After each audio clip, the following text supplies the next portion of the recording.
বন্ধুরা, নরসিংদী মরজাল রায়পুরা থানা মরজালে গ্রামের ভিতরে উপজেলা স্বাস্থ্যকেন্দ্র। এই স্বাস্থ্যকেন্দ্রটি নবনির্মিত স্বাস্থ্যকেন্দ্র।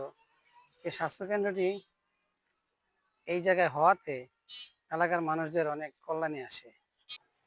আপনারা দেখতে পাচ্ছেন আমার পিছনে যে হাসপাতালটি মরজাল 10 শয্যা বিশিষ্ট মা ও শিশু কল্যাণ কেন্দ্র। এই হাসপাতালটি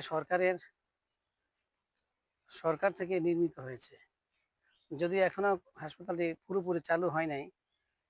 অল্প স্বল্পভাবে রোগী আসে, বিশেষ করে সকাল 10টা থেকে শুরু করে 12টা 1টা পর্যন্ত থাকে। এখন সরকারি বন্ধ আজকে, এই জন্য কোনো রোগী নাই, ডাক্তার নাই, শুক্র শনিবার আসে না।